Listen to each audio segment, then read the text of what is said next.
Okay, councillors, it is now 7 o'clock. Good evening and welcome to the meeting of the Planning and Licensing Committee. Please note that this meeting is being streamed live to the internet. Please could all members ensure their microphone is set to mute unless they are speaking. It is important to remember that you may only speak when called by myself, the chairman. Also ensure any other devices nearby are switched to silent mode as they can be distracting. Members should use the raise hand button when they wish to speak. When it is your turn to speak, I will call your name and invite you to speak. Once you have spoken, I will flatten your hand. All votes will be taken by roll call. When the name of each member is read out, they must respond with either for, against or abstain. I will only accept amendments to motions via the chat function so that it is clear to everyone what is being proposed.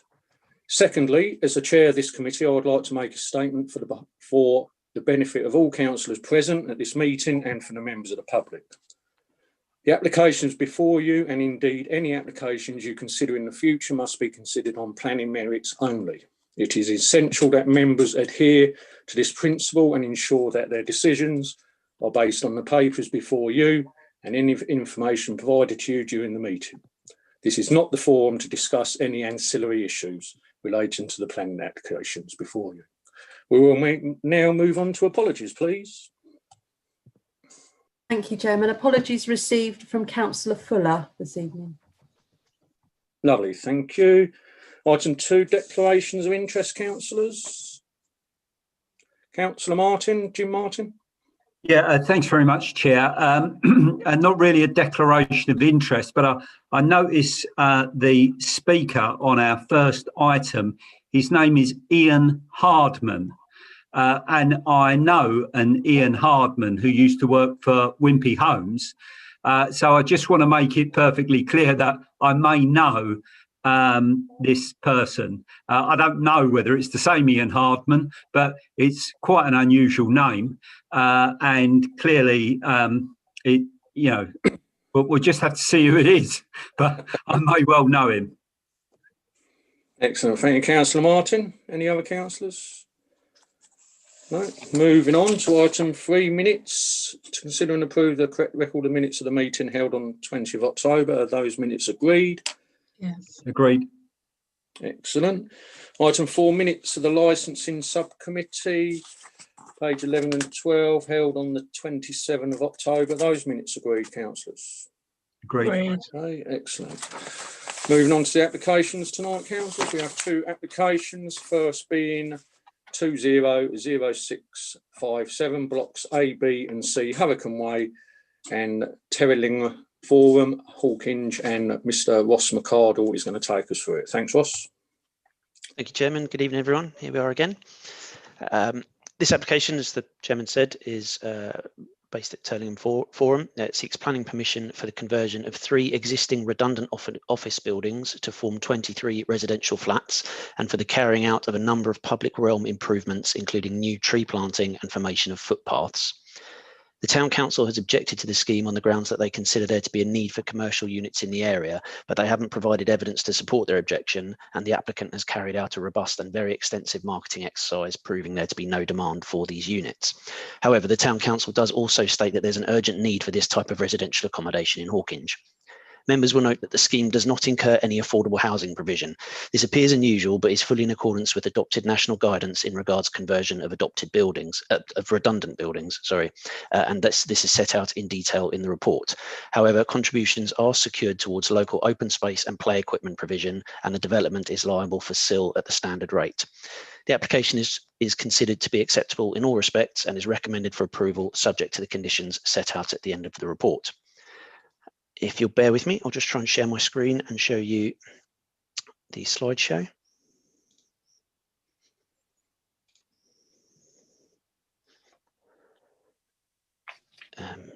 Sorry, bear with me, trying to find the right page.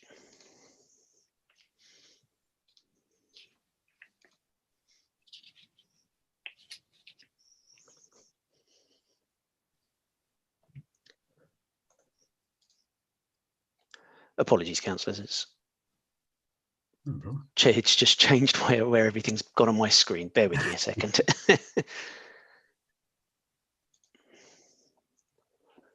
Let me change that.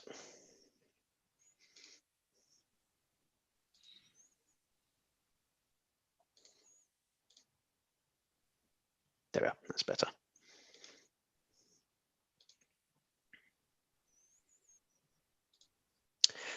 So this is the application site outlined in red, and it includes blocks A, B, and C on the left here, and then this is the rest of Yeah, Turnham apologies, Forum. whilst we can't see any. Can you not see that? No. Ah, apologies. It should be up.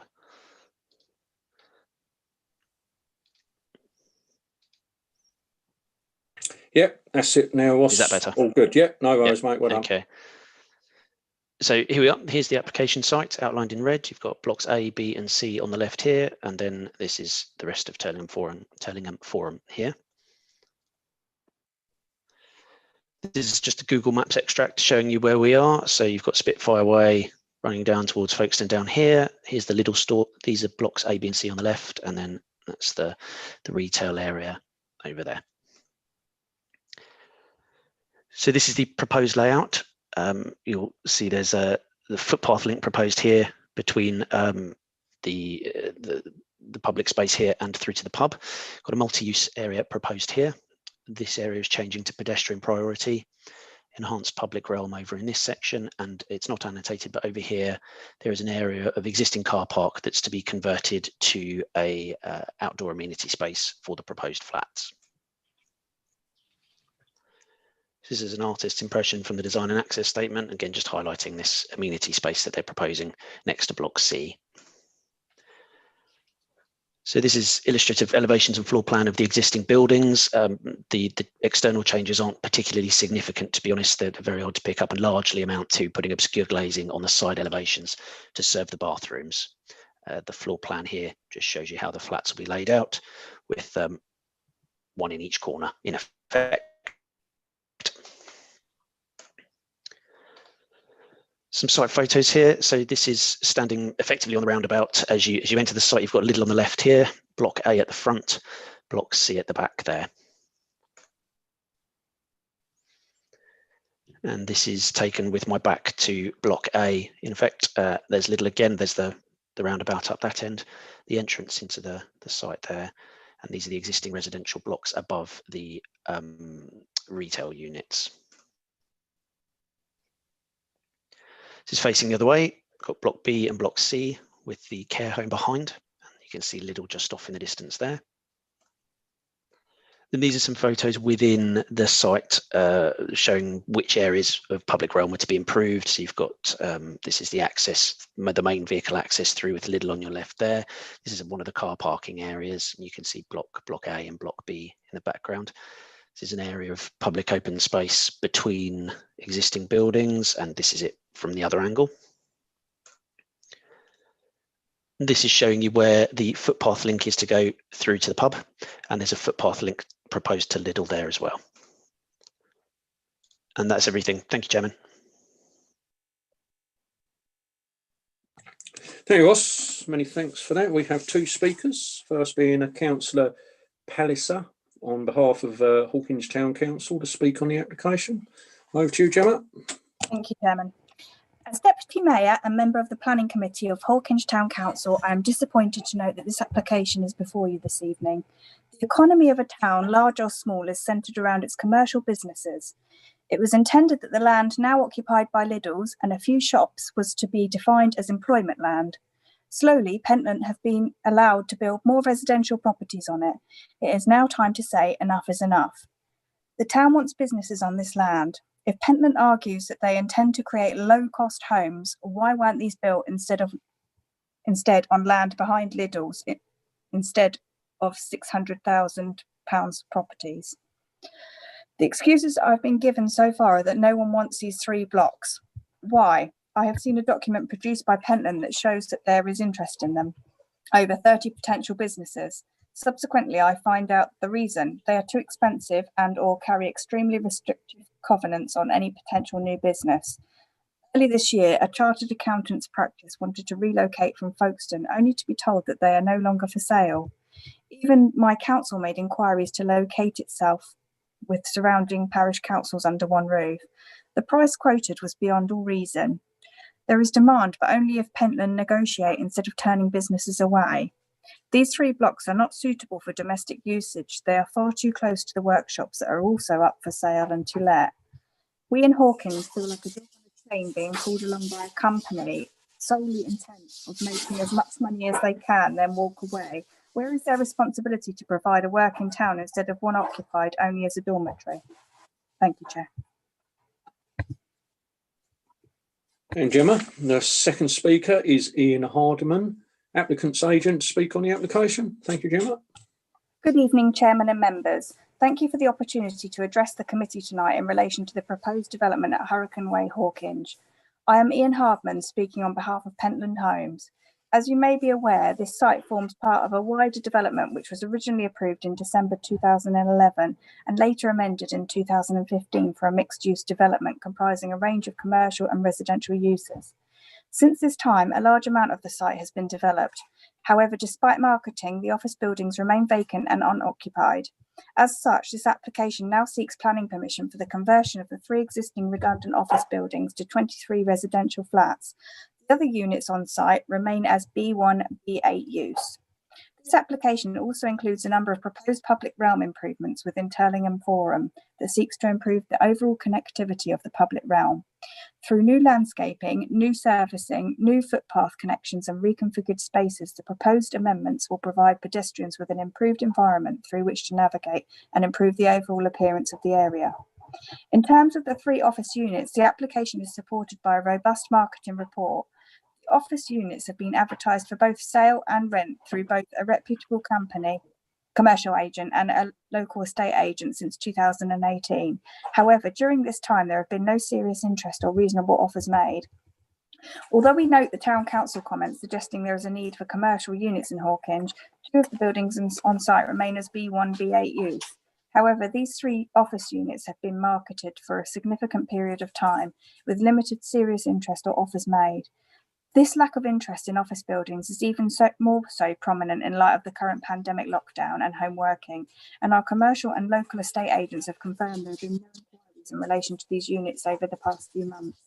There are no established businesses within these units that would need to be relocated as a result of development, and given the surrounding development, the current climate and the need to boost the supply of housing, residential use is considered the most appropriate reuse for these blocks. The site is located in a high sustainable location.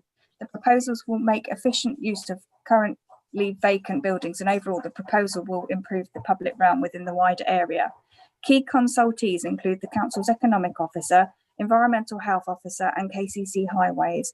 All raised no objections, and the proposed development is not considered to lead to unacceptable impacts. The application complies with the relevant local planning policies, and we therefore hope that members can support this application in line with your office's recommendation for approval and grant planning permission. Thank you. Thank you, Gemma. Councillors, I have one councillor, Councillor Philip Martin. Thank you, Chairman. Can you hear me? Yep, carry on, Philip. Oh, I've just lost you now. You still there? Sorry, I think I lost you a bit. Thank you. Yes, a couple of questions. I'm a bit concerned that we've got some conflicting evidence here. First of all, we hear that in fact there's been no response, and then according to my colleague, my deputy, Councillor Palliser, there have been applications. So I'm wondering who's telling the truth here. It states within the documentation that because I've been through it line by line, I think, it states there an advertising period of almost 2 years. Well, one would think that I pretty well keep my eyes open everywhere. I haven't seen any advertising done at all, despite what they say has happened through these companies. We've so often seen this before, where these units are put up, and as quite rightly, and I know that this is not a planning issue, but I want to re-emphasise the point which my colleague made. Is that they just outprice the market. And we all know that whatever you're trying to sell or rent, it won't rent if the price isn't right. I certainly wouldn't support this application. Thank you. Thank you, Councillor Martin. Any other councillor wishing to speak? No hands raised. Who's just raised there? Councillor Trelaw. Thank you, Chair. I can't see any. I mean, the evidence seems compelling enough, just in what's presented in the report about them being advertised. I mean, I'd rather see, unviable business buildings be converted to residential than developing a new site. It is in a sustainable location and within walking distance of the Lidl. I was a bit disappointed to read that there's no requirement for affordable housing as per the NPPF, but so be it, I suppose. But if they're making those other SIL contributions, they're just my thoughts, really. It just seems like a sustainable option, perhaps. Maybe for those who are a bit closer to the site, who've seen it sort of develop, maybe I can perhaps understand the disappointment in seeing more residential as opposed to business space. But I suppose if it's unviable, it's unviable. So that's all from me. Thanks. Lovely. Thank you, Councillor. Councillor Mead. Thank you, Chair. I think I'm on the side of Councillor Martin on this. I'm a little confused and a little concerned that we're hearing on one side they've marketed and nobody wants these, and yet it would appear that when people have asked, the rents are so high with so many strings attached that no one wants to move in. By allowing these to become flats, it's almost as if they've gone round the back to not have to spend money on affordable housing within a project that will make them more profit than the offices will. And I'm incredibly concerned about that. I honestly believe, and I know that this is policy, but I honestly believe that if we are changing anything into residential, we should be looking at the affordable housing. I don't believe that tiny little plot of land on the side, for the amount of flats that they're looking at, will make a great children's playground, as an example, even though obviously there's some S106 money in there. I'm sorry, there's something not quite right to me on this one, so I will be objecting. Thank you. Thank you, Councillor Mead. Ross, would you like to come in? Thank you, Chairman. There's just a couple of questions that I've spotted in there, and a bit of confusion. So there's talk about conflicting evidence. The evidence I've got on the file and that officers have reviewed is submitted by the applicant. It's prepared by two reputable local firms, so an estate agent and a chartered surveyors that have marketed the site. They've detailed thoroughly that the site has been marketed for nearly 2 years now at appropriate values, market values, and with varying lease lengths, durations, tenures, etc. So I haven't certainly been presented with any evidence to say that there's conflicts in the marketing evidence, but the evidence before me appears to be clear and concise, and I've got no reason to doubt it. In regards to where it's been marketed, which I think was raised, that's also set out within the marketing report, that it's been put in all the usual channels, really. So it's been put in the trade papers, online, Rightmove, sent direct mail to the marketing agent's list of interested parties, that sort of thing.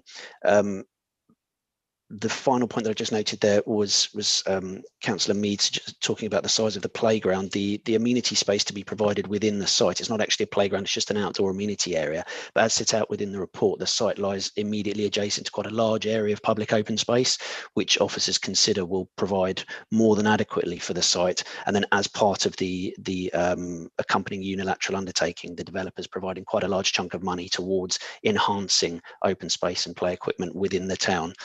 That was just to come back on those points. So thank you, Chairman. Thanks for that, Ross. No worries. Councillor Martin, Jim. Thank you very much, Chair.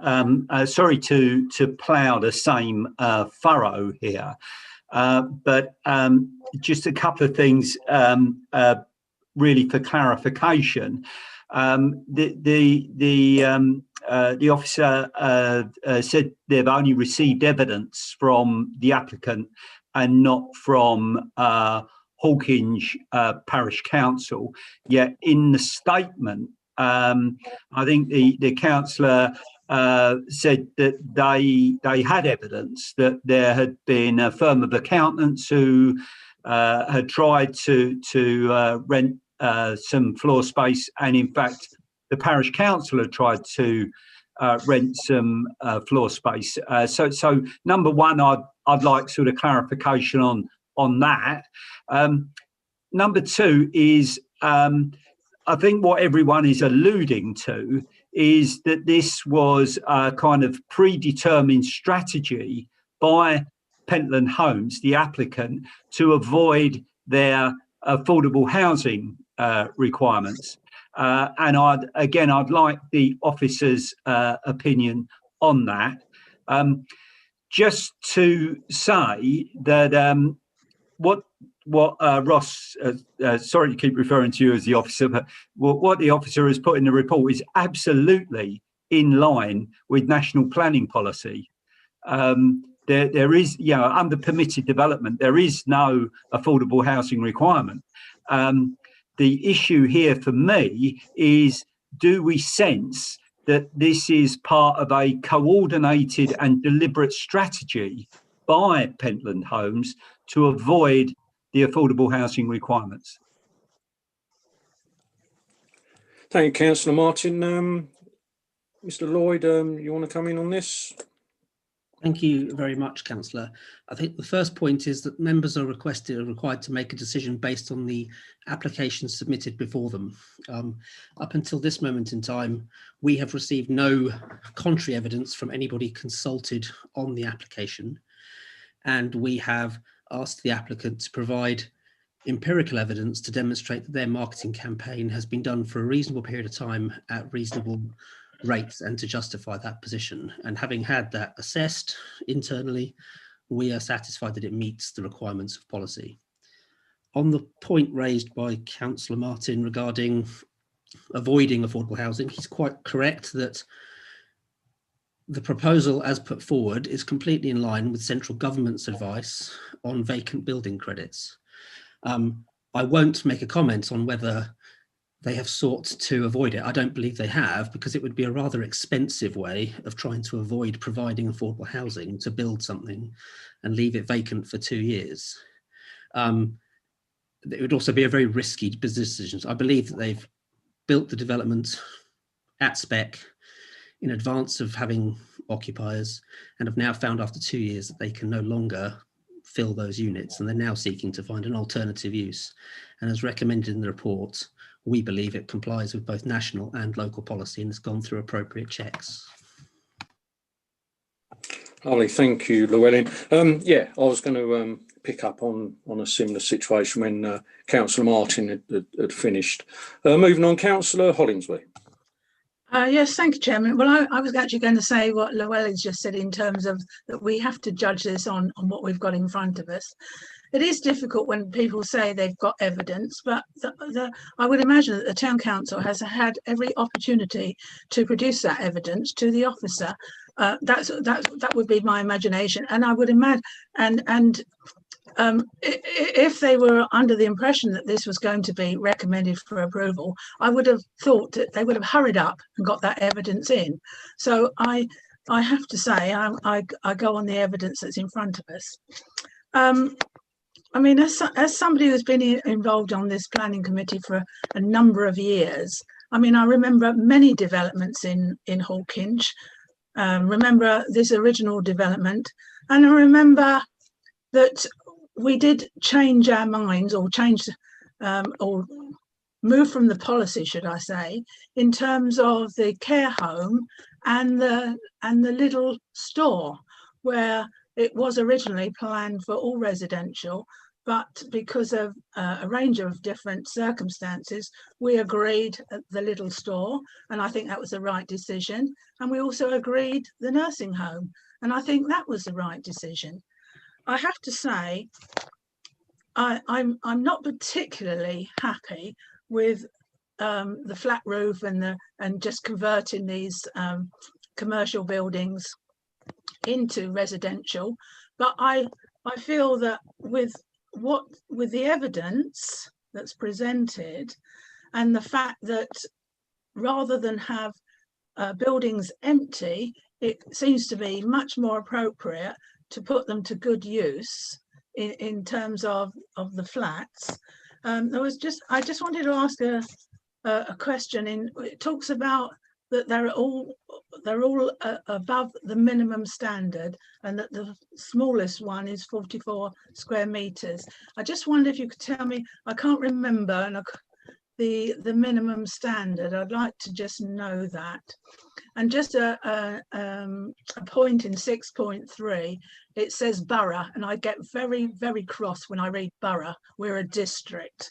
Sorry about that. So although I have sympathy with my colleague, Councillor Philip Martin, I will actually move the officer's recommendation. And Councillor, do you have a seconder? I'm happy to second. And Councillor Wimble, and before I come to you, Councillor Wimble, I'll just bring Ross back in to answer Councillor Hollingsby's questions. Then I'll go to Councillor Wimble, Councillor Martin and Councillor Treloar. Thank you, Ross. Thank you, Chairman. Apologies for the spelling error of district.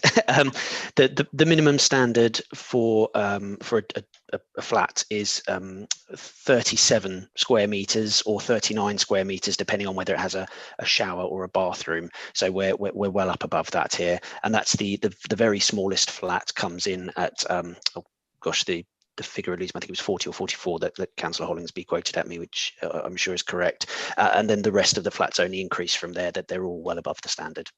Thank you very much. Excellent, thanks for that, Ross. Councillor Wimble. Thank you, Mr. Chairman. Yeah, I was a bit torn on this one, to tell you the truth. I see everything that all the other councillors have said. With my hat on for economic development, and knowing that Pentland Homes are quite a sizable local construction company, I would have thought that they would have worked with the economic development team to also try and find people for this development. So I find it hard to believe that they haven't made an effort over the last 2 years. And as I think it was one of the other people before me who spoke said, you know, it would be a bit of an expensive gamble to have these properties empty for 2 years, because I'd be getting no return on whatsoever. I do get the whole thing about, you know, Hawkinge in particular, there isn't much scope for new business, but after 2 years, I think they've given it a reasonable go, whether it was too expensive or not. But as we heard in the report, it was in line with market trends. And as we was told at the beginning of this meeting, we have to judge this on the information laid before us tonight. And if Hawkinge Parish Council had this information, I'm sure they would have submitted it. So that's the reason why I'm happy to second Councillor Hollingsby. And Councillor Wimble, coming back to Councillor Philip Martin. Thank you, Mr. Chairman. Just a couple of things to add, really. Like Jenny, you know, I've been on this committee a long time, and over the years, we've fought tooth and nail to stop commercial stuff going to residential. You know, it's almost been an ongoing policy, and I think it's a travesty that this is going to happen. And again, I already said, and I do appreciate that affordability isn't part of the planning issue, but it can be no coincidence that in the 2 years that they've left them empty, we've seen the fastest rise in property prices than we have of any of the last 30 years. Thank you, Councillor Martin. Councillor Treloar. Thank you, Chair. Yeah, I was actually just going to come back in on that before Councillor Hollingsby spoke about the space standards, because it was something I meant to mention when I first spoke.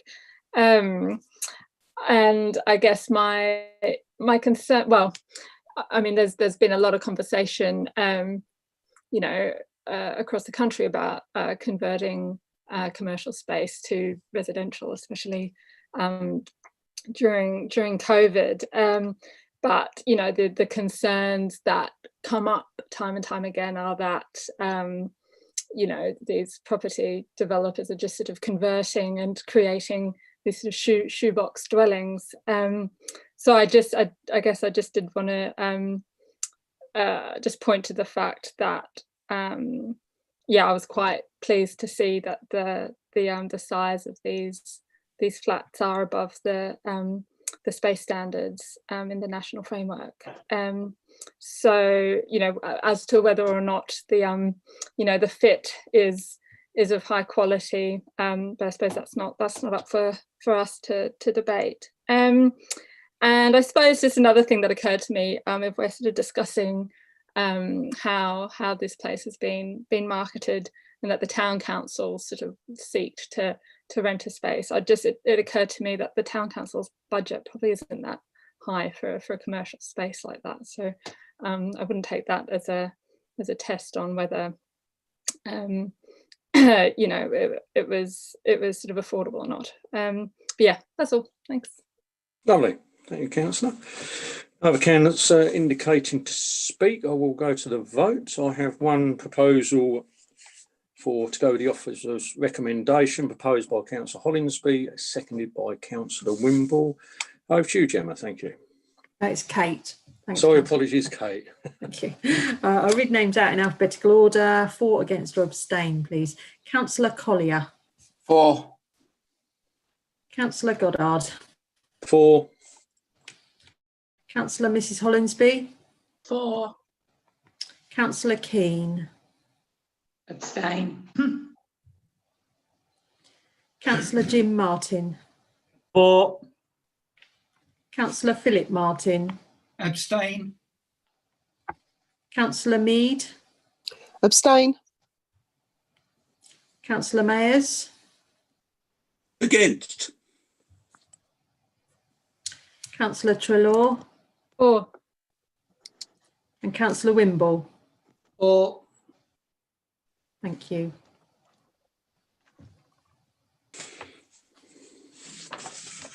So we have 6 for, 1 against and 3 abstentions. Excellent. Thank you, Kate. That's approved. Thank you, councillors, for the discussion. Moving on to item 2, the applications Y19 1149 FH 3 Sandgate High Street, Folkestone, Kent. And Mr. Rob Allen is going to take us through it. Good evening, Rob. Over to you. Good evening, Mr. Chairman. Thank you very much. Now, bear with me as I've not attempted this particular manoeuvre before.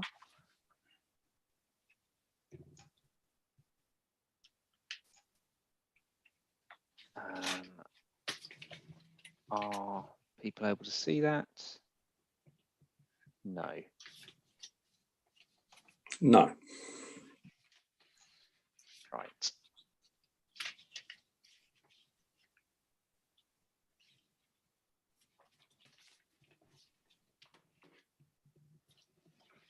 Right. Yeah. No, I'm not having a lot of luck.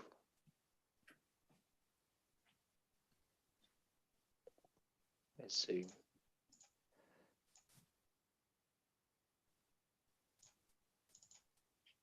That's it, Rob. All looks good Right. now. Right. Excellent. Well done. Could be on the way. Right. Let me start the presentation.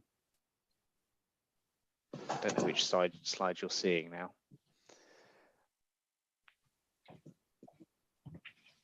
I can't see my notes, I'm afraid. Sorry, I can just have a quick chat with colleagues.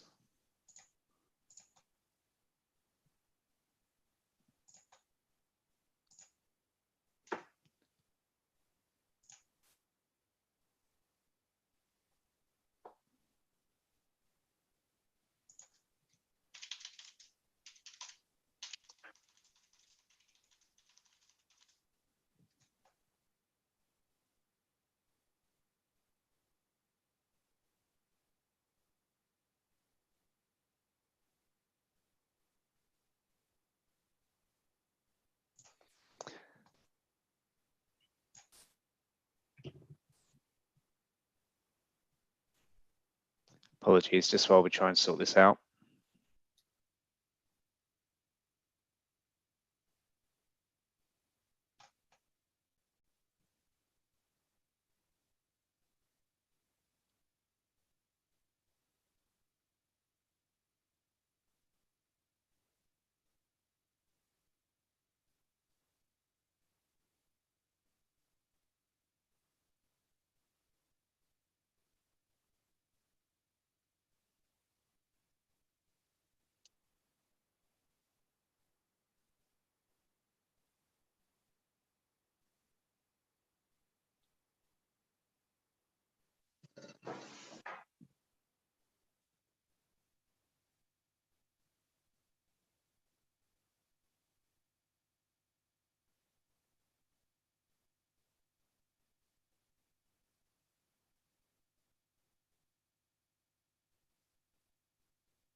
Gemma, would you mind making Claire Devier a host, please? Here already is, Llewellyn. Thank you very much.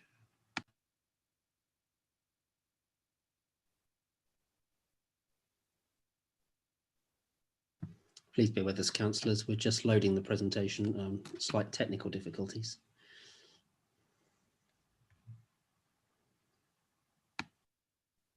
Yeah, no worries. Llewellyn, take your time and we'll get it right, no problem.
Right, bear with me, councillors. The PowerPoint presentation has loaded. I just need to share my screen. 1 second.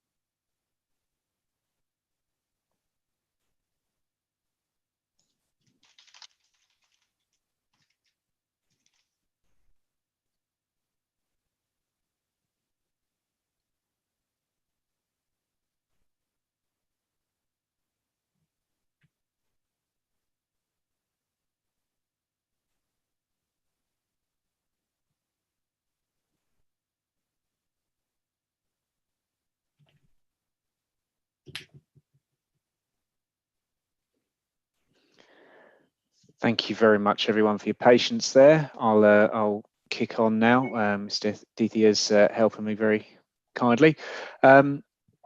This report considers whether this report is for 3 Sandgate High Street, obviously in Sandgate, and it considers whether planning permission should be granted for the change of use and conversion of the existing ground floor retail showroom area, currently Class A1, to residential, Class C3, in order to extend the living area of the existing flat, which is located on the first and second floors of the property. The application property is within the defined settlement boundary of Sandgate and also within the Sandgate Conservation Area, facing Sandgate High Street to the northwest, which is the front of the shop, backing onto properties that front Castle Road to the southeast, which obviously is also the seafront area as well. If you could move to the next slide, please. And the next one. Thank you. The building itself covers 3 stories. It's got a very elaborate shop front, as members will see, to the ground and the first floor levels, which is constructed from a mix of timber, render, and cast iron. It's, as we've said previously, the ground floor is a commercial retail use, while the first and second floors provide a 2-bedroom flat. Can I have the next slide, please? To the rear, which accesses via this alleyway to the side, and also from the internals. There's a sun yard and an additional ancillary accommodation, whilst at the first floor of the property is a kitchen, diner, bedroom, shower room and balcony area, stairs leading up to the second floor bedroom area. Could I have the next slide, please? This is further down the alleyway, which shows the access to the sun yard area. Could I have the next slide, please? Standing at the rear, this is the external view of the small ancillary sort of living accommodation that already exists at the rear of the property. Could I have the next slide, please? And this is looking backwards towards the upper floors of the property, where members will see the existing balcony area, first floor, and the second floor area above, which is served by dormer windows. In relation to the adopted policy RL6 in the Places and Policies Local Plan, it's considered that the applicant has submitted sufficient information to address the needs of the policy through the evidence and marketing. And there'd be no detrimental impact upon the vitality of the Sandgate local centre likely, with in fact the conversion to a residential property in this instance having the potential to have a positive impact on the viability of Sandgate by adapting to the changing needs of the centre. Could I have the next slide, please? This is a more detailed view, obviously, of the row of properties there. At the top, we can see the front elevations, and at the rear, this is a section through notional section, which obviously isn't readily visible because of the buildings that front Castle Street. No external alterations to the building are proposed, and officers have suggested that any permitted development rights for such changes as would be accrued through change of use to a single dwelling house could reasonably be removed to safeguard the appearance of the building and also the conservation area.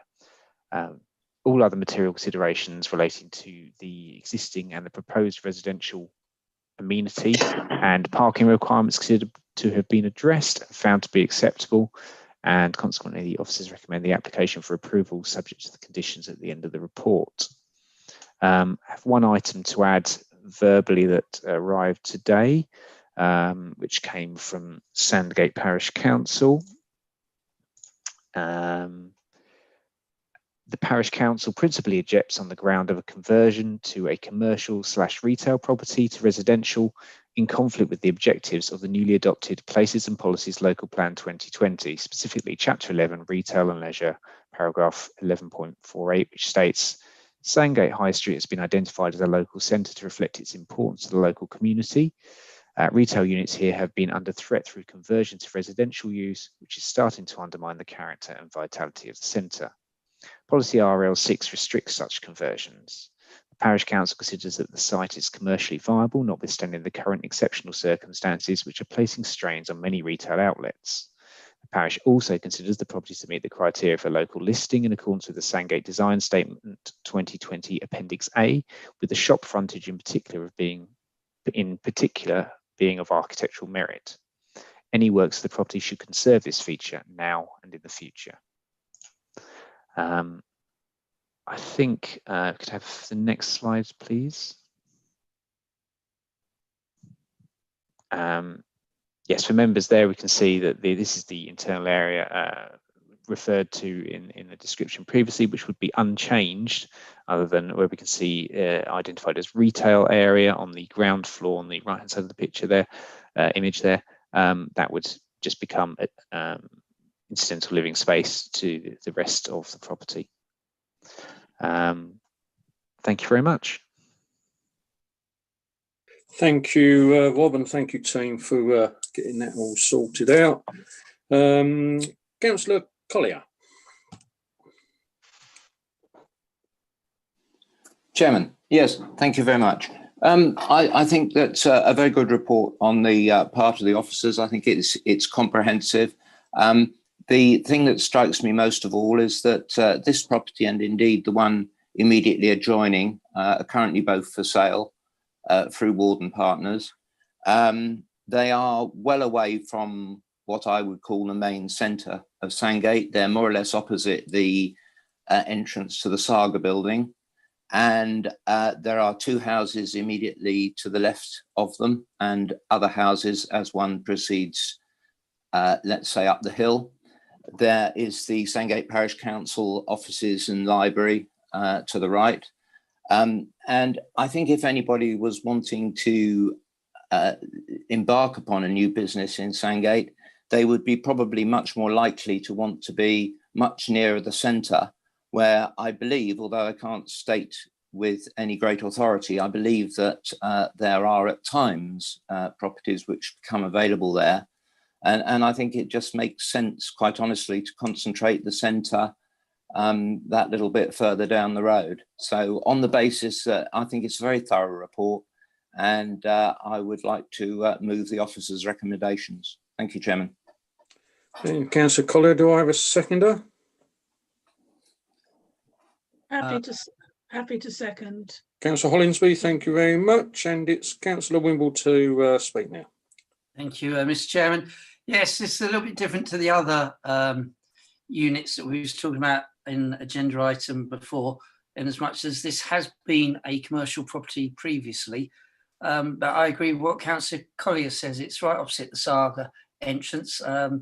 You've got the library, but other than the library, the next business is probably the Royal Norfolk Hotel, I'm guessing. I'm sure there used to be a fireplace shop down there as well. But again, I see what he's saying about concentrating the shops in one area.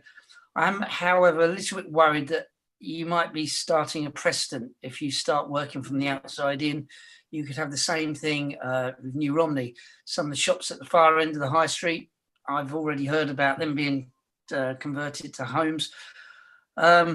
I am torn on this, but on this occasion, I'm happy to go with the officer's recommendation. But I think we do need to draw a line in the sand here, say that you can't just convert premises to residential just because you want to.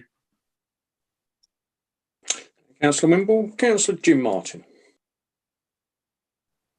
Thank you, Chair. Yeah, I'm very much aware of what the Parish Council have said, and I am very concerned about the creeping conversion of ground floor retail to residential. It's something that we've had to challenge in Hythe.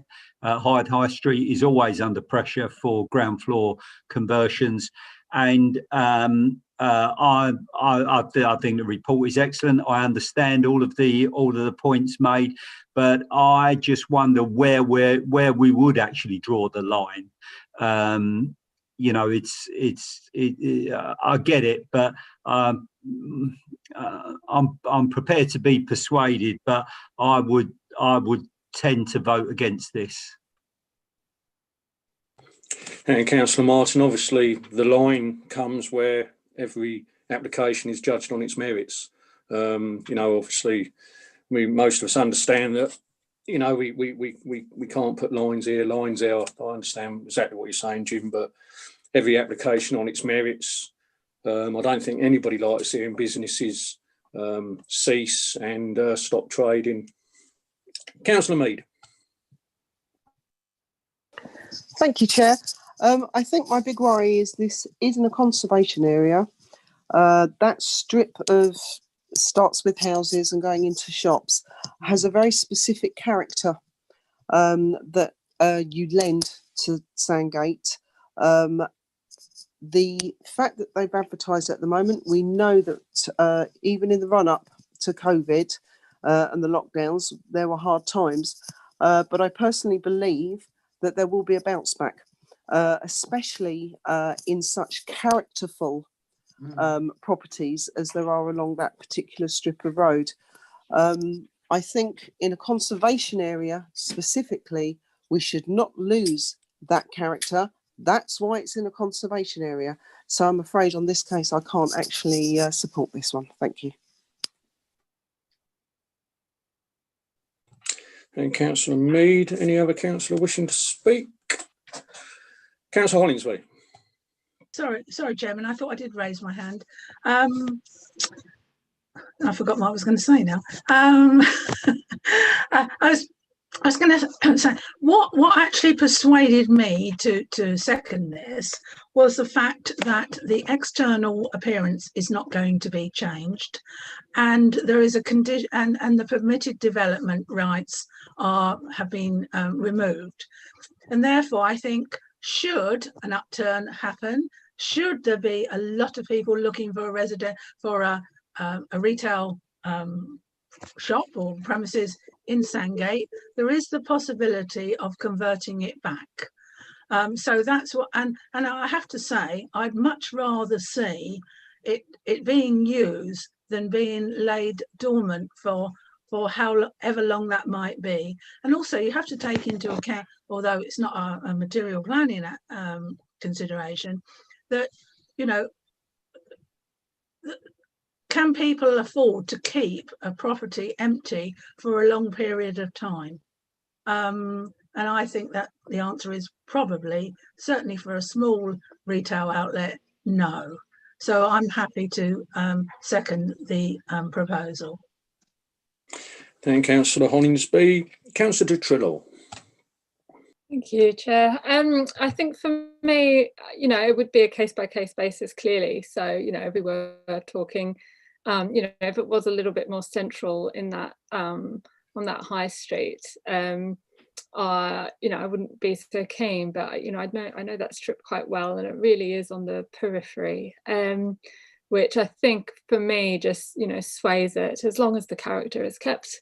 You know, if there is a possibility of changing it back if the need arose, but you know, these high streets were built, you know, in a bygone era where you know, they were just more viable, you know, for those like longer strips of properties. So this being right on the edge, I mean, Sandgate's great and there are some wonderful businesses there, but just for me where it is, I think sways it that this is acceptable in this instance. Thanks. Lovely, thank you, Councillor Trelaw. Councillor Wimble, you want to come back? Yeah, it was just an observation more than anything. I'm guessing that as a retail outlet, the owners have been paying business rates or has had business rate relief on this property. I'd be interested to know whether they would be handing back their £10,000 grant, which would have been to encourage them to keep their business going, seeing as they've got no intention of opening it as a business. Just an observation. Thank you for that observation. Obviously nothing to do with our planning application tonight, and but I see what you're saying. Excellent, councillors. No other councillor wishing to speak. I have one proposal proposed by Councillor Collier, seconded by Councillor Hollingsby, to go with the officer's recommendation of approval. Over to you, Kate. Thank you. Thank you, Chairman. Councillor Collier. For. Councillor Goddard. For. Councillor Mrs Hollingsby. For. Councillor Keane. Against. Councillor Jim Martin. Against. Councillor Philip Martin. Against. Councillor Mead, Against? Councillor Mayers, Against. Councillor Trelaw, Or Councillor Wimble. Or Thank you. Okay, 5 for and 5 against. Casting vote. Thank you, Casting Kate. vote. Obviously, I'll go with my decision and the officer's recommendation for approval. Thank you. Thank you.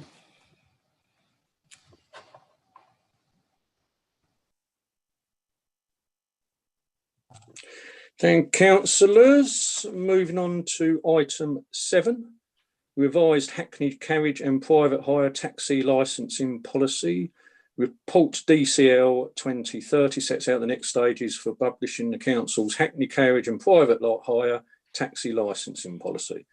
The policy was last reviewed in 2012, and whilst not time limited, is a good opportunity to refresh the policy. The new policy has now been sent for public consultation and it seeks approval with Planning and Licensing Committee.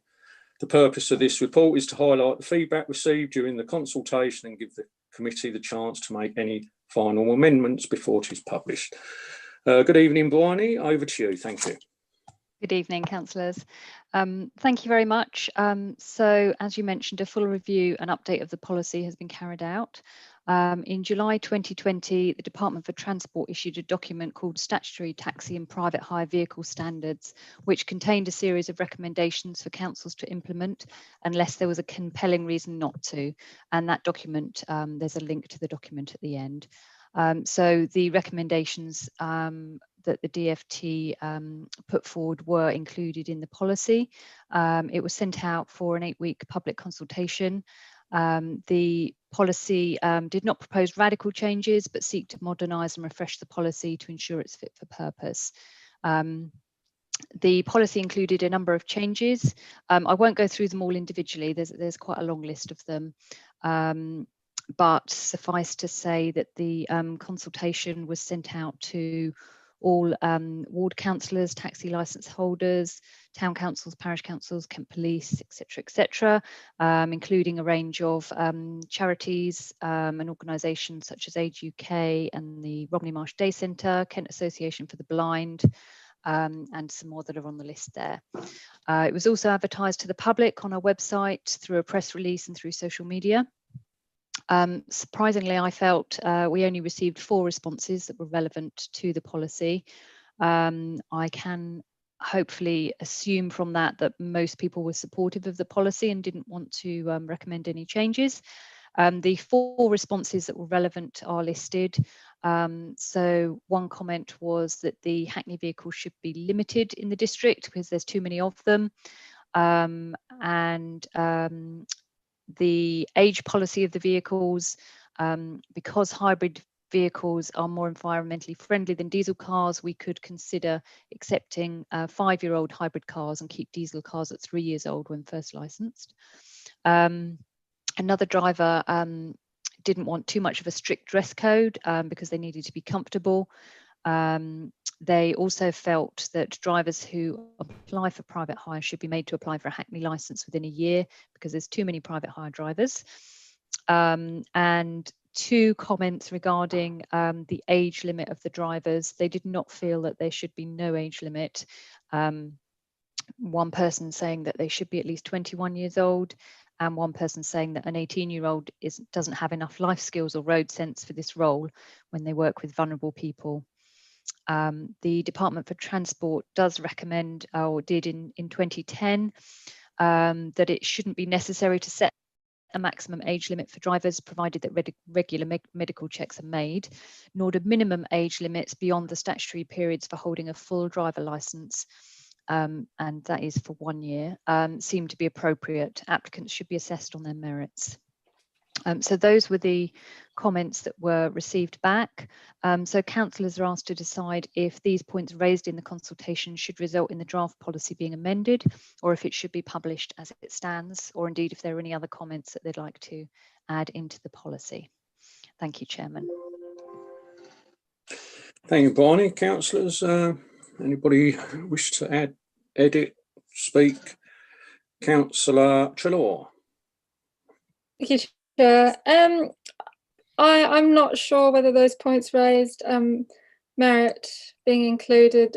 There seemed to be reason enough not to. As for the, I was interested in the one about the age of vehicles and hybrid vehicles.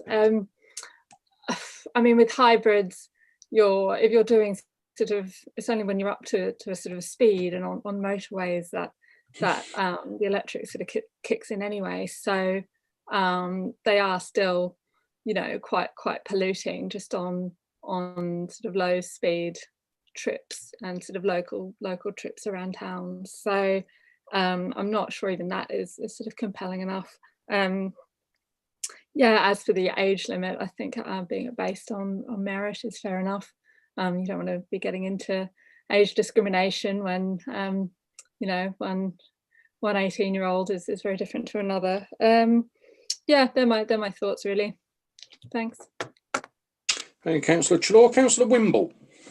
Thank you, Chairman. Yeah, well, having sat in on several licensing issues with Bryony and several other councillors on this committee, I've also recently we've been discussing certain things about mental health issues and things like that with different licence holders.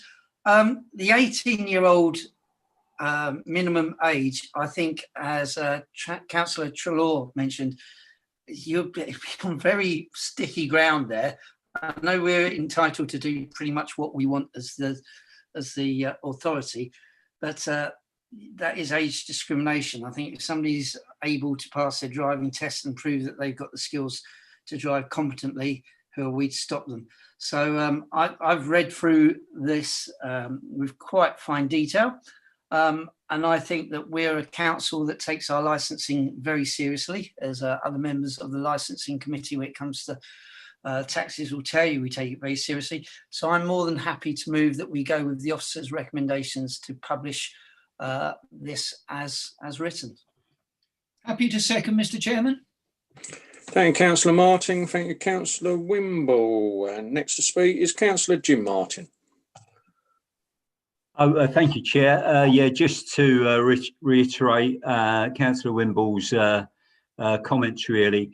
I think that I hadn't realised until I started serving on the licensing committee how important this is. I can't really disagree with anything in the report. I don't think that any of the comments received, although I understand them, I don't think that they're particularly relevant. I completely agree with Councillor Treloar regarding the hybrid vehicles.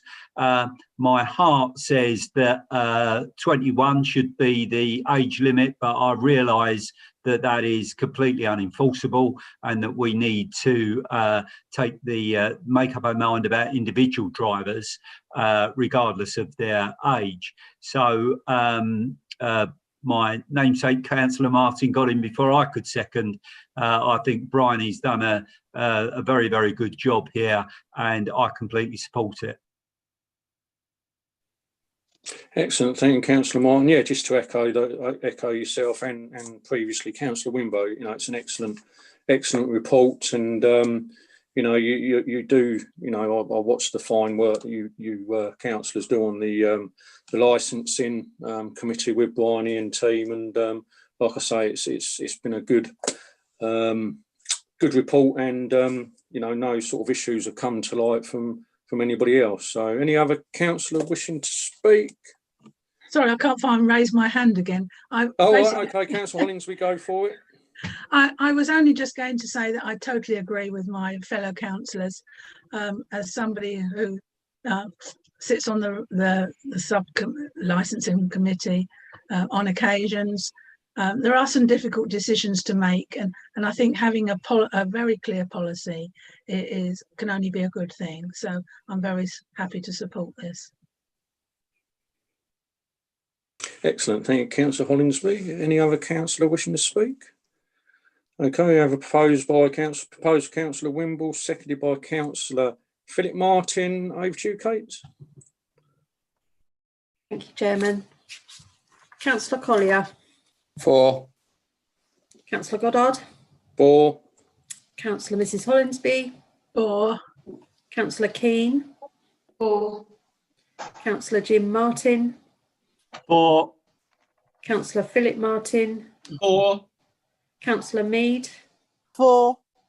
Councillor Mayers, 4. Councillor Treloar, 4. Councillor Wimble. 4. It's unanimous, Chairman. Excellent. Thank you, Kate. That ends tonight's business. I'd just like to say thank you to the officers, Kate and Gemma, and Bryony there. I think the rest of the planning officers have gone, so we Thank shall you. catch up with them in another day. Thank you to you, Councillor. Excellent meeting tonight, and good night. Catch up with you soon. Thank you.